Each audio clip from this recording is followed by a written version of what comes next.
Why do we care about pleasure if I'm trying to deal with, why does it matter that I do stuff that feels good to me if I'm on my healing journey? Why does that matter? Why does pleasure matter when I'm on a healing journey, right? If I'm on an active healing journey, what the fuck does it matter if I, eat a beautiful meal, or if I, buy myself flowers? What the fuck does that have to do with anything? Why does that matter? It's a really good question. And it goes to the bigger point of kind of like what life is about to me. So trauma healing is, it's important, obviously, to me. That's what much of inquiry meditation is about.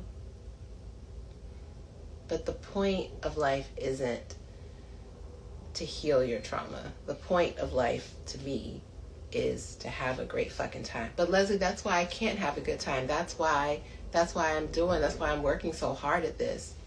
The thing is that we can get so caught up in healing that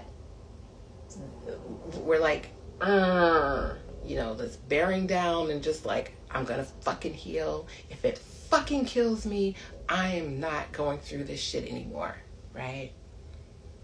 You cannot heal from this. I have tried. Trust me. You can't heal from a space of, I will not go another day of feeling this way. Fuck this shit. I deserve better than this. Right? That's all valid. That's a valid experience, right? Certainly, yes. But that's not ultimately going to heal us, right?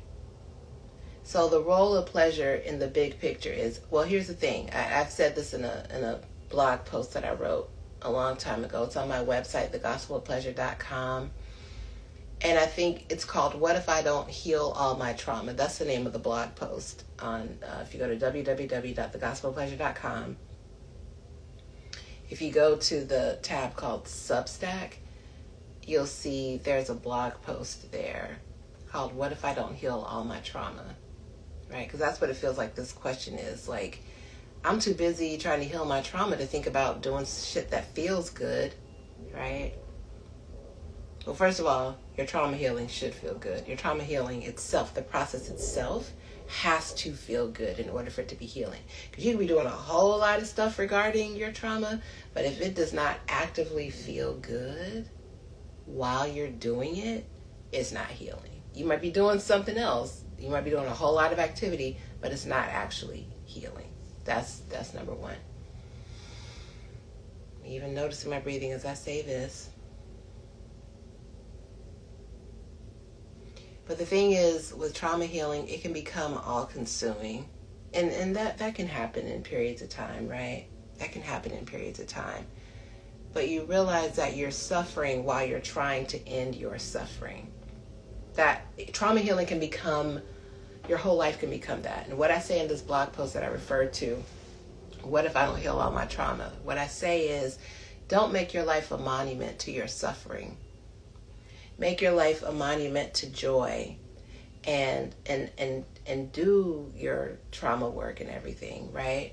But the point of life is to enjoy it, So while you do your trauma work, make sure you also tend to beauty.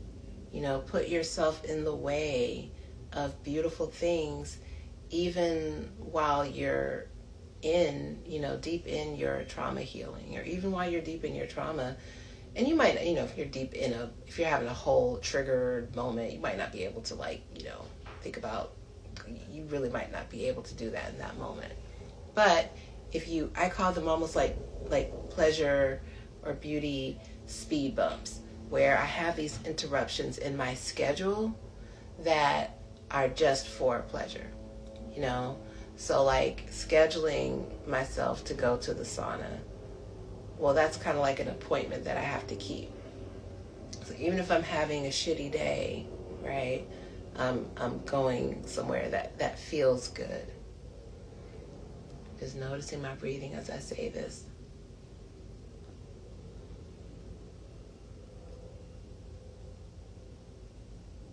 because life ultimately is about feeling good. It matters that we rack up a bank account, a bank account of doing things that feel good in our bodies. I would rather be someone who did a lot of beautiful things and had a lot of beautiful experiences than someone who healed every single bit of her trauma. And the beautiful thing is that the role of pleasure, it'll bring healing stuff to you. It'll bring you, oh, this modality will actually work. And it'll do it in a way that feels so good. And wow, the price isn't crazy. Everything will be perfect because you've got pleasure built up in your body. Pleasure really is the feeling tone of the universe.